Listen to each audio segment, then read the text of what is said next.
다니엘서 1장. 다니엘과 그의 동료들이 왕궁에 들어가다. 유다 임금 여호야김의 통치 제3년에 바빌론 임금 느부갓네자르가 쳐들어와서 예루살렘을 포위하였다.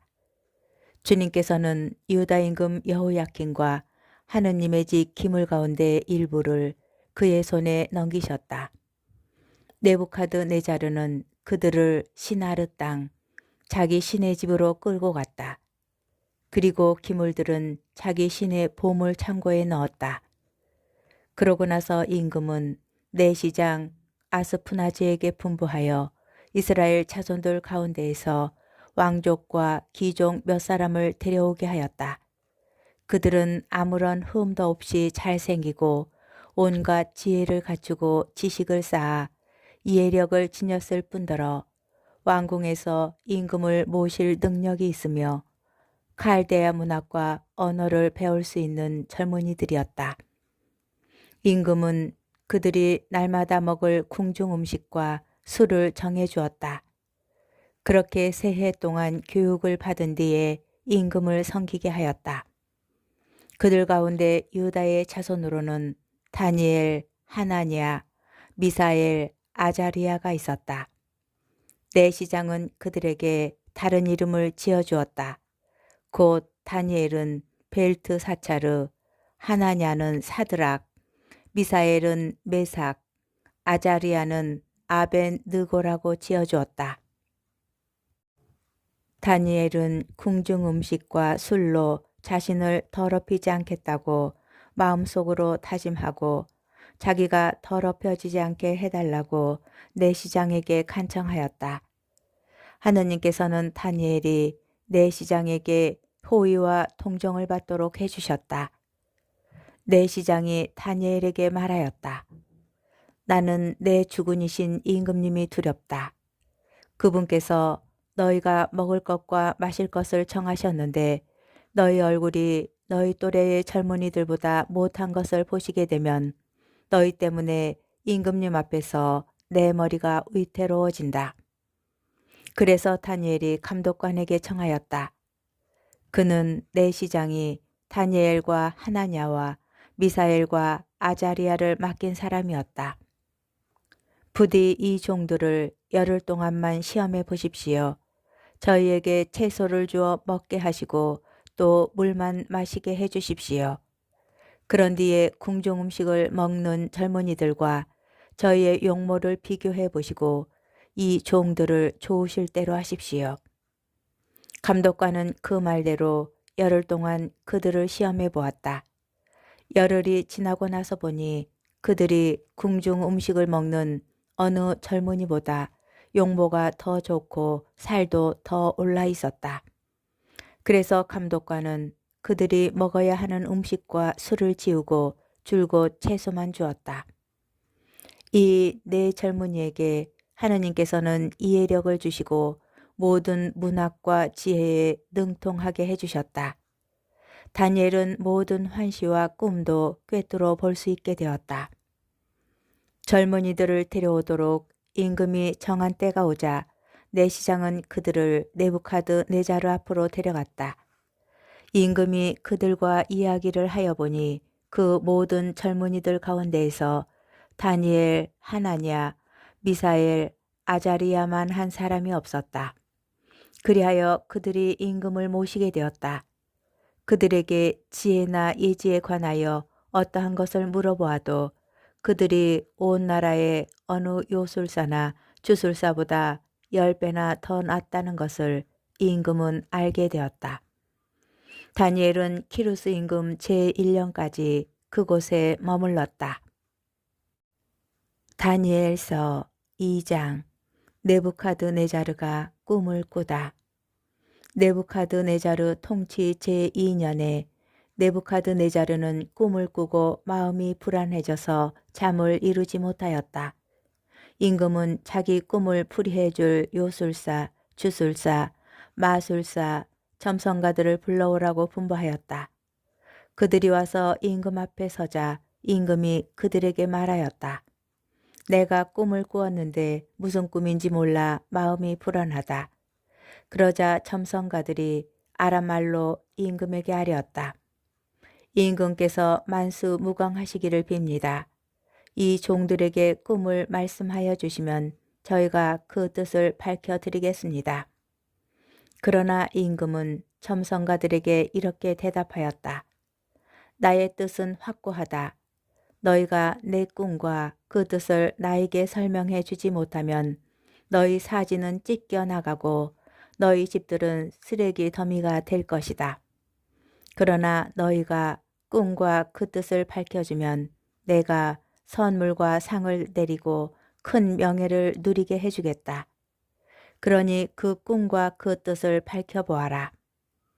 점성가들이 다시 아뢰었다. 임금께서 이 종들에게 꿈을 말씀해 주시면 그 뜻을 밝혀드리겠습니다. 그러자 임금이 대답하였다. 너희가 나의 뜻이 확고함을 보고서 시간을 벌려고 한다는 것을 이제 내가 분명히 알았다. 너희가 꿈을 설명해 주지 못하면 너희가 받을 판결은 하나밖에 없다. 너희는 사정이 바뀔 때까지 내 앞에서 거짓되고 그릇된 말을 하기로 모의하였다. 그 꿈을 나에게 말해보아라. 그래야 너희가 그 뜻을 밝힐 수 있는지 내가 알 수 있을 것이다. 점성가들이 임금에게 대답하였다. 임금님께서 요구하시는 대로 그것들을 밝힐 수 있는 이는 세상에 한 사람도 없습니다.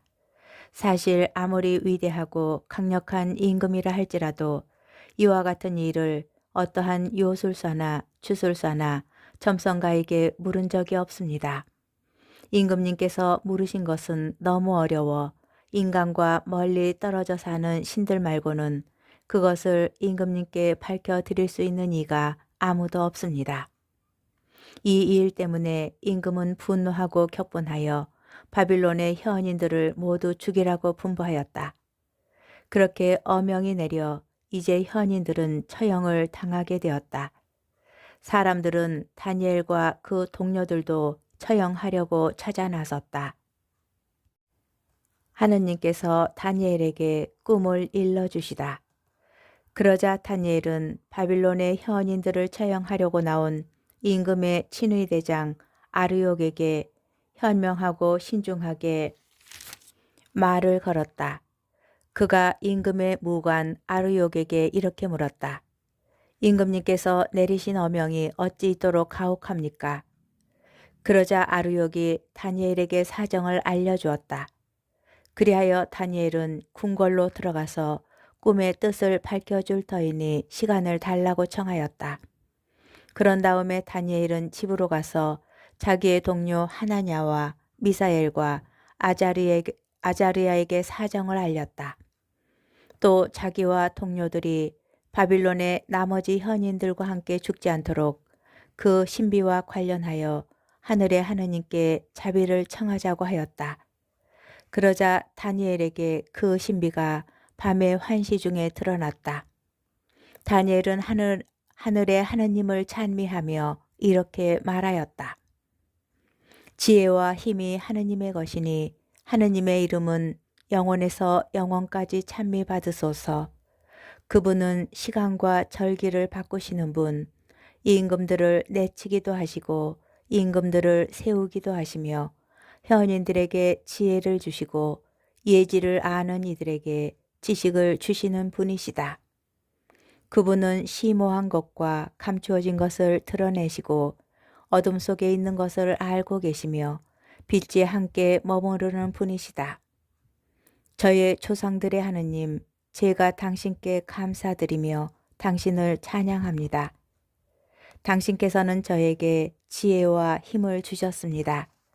그리고 이제 저희가 당신께 청한 것을 저에게 알려주셨습니다. 임금이 원하는 것을 저희에게 알려주셨습니다. 다니엘이 꿈과 그 뜻을 밝히다. 그리하여 다니엘은 바빌론의 현인들을 죽이라고 임금이 임명한 아르욕을 찾아가서 이렇게 말하였다. 바빌론의 현인들을 죽이지 마십시오. 저를 임금님 앞으로 데려다 주십시오. 그러면 임금님께 꿈의 뜻을 밝혀드리겠습니다. 그러자 아르욕은 다니엘을 임금 앞으로 급히 데리고 가서 이렇게 아뢰었다. 유다에서 온 유배자들 가운데에서 임금님께 꿈의 뜻을 알려드릴 수 있는 사람을 찾았습니다. 임금님이 벨트사차르라는 이름을 가진 다니엘에게 내가 본 꿈과 그 뜻을 내가 나에게 알려줄 수 있다는 말이냐 하고 묻자 다니엘이 임금에게 대답하였다. 임금님께서 물으신 신비는 어떠한 현인도 주술사도 요술사도 점술사도 임금님께 밝혀드릴 수 없는 것입니다. 그러나 하늘에는 신비를 드러내시는 하느님께서 계십니다. 그분께서 뒷날 무슨 일이 일어날지 네부카드네자르 임금님께 알려주셨습니다. 임금님께서 침상에 누워 계실 때에 머릿속에 나타난 꿈과 환신은 이렇습니다. 임금님께서 침상에 드시자 앞으로 무슨 일이 일어날지 여러 생각이 오갔습니다. 그때에 신비를 드러내시는 분께서 앞으로 일어날 일을 임금님께 알려주신 것입니다. 저에게 이 신비가 드러난 것은 제가 다른 모든 사람보다 더 큰 지혜를 가졌기 때문이 아닙니다. 임금님께 꿈의 뜻을 알려드려서 임금님께서 마음에 떠오르는 생각들을 아시게 하려는 것입니다. 임금님께서는 무엇인가를 보고 계셨습니다. 그것은 큰 상이었습니다. 그 거대하고 더없이 번쩍이는 상이 임금님 앞에 서 있었는데 그 모습이 무시무시하였습니다.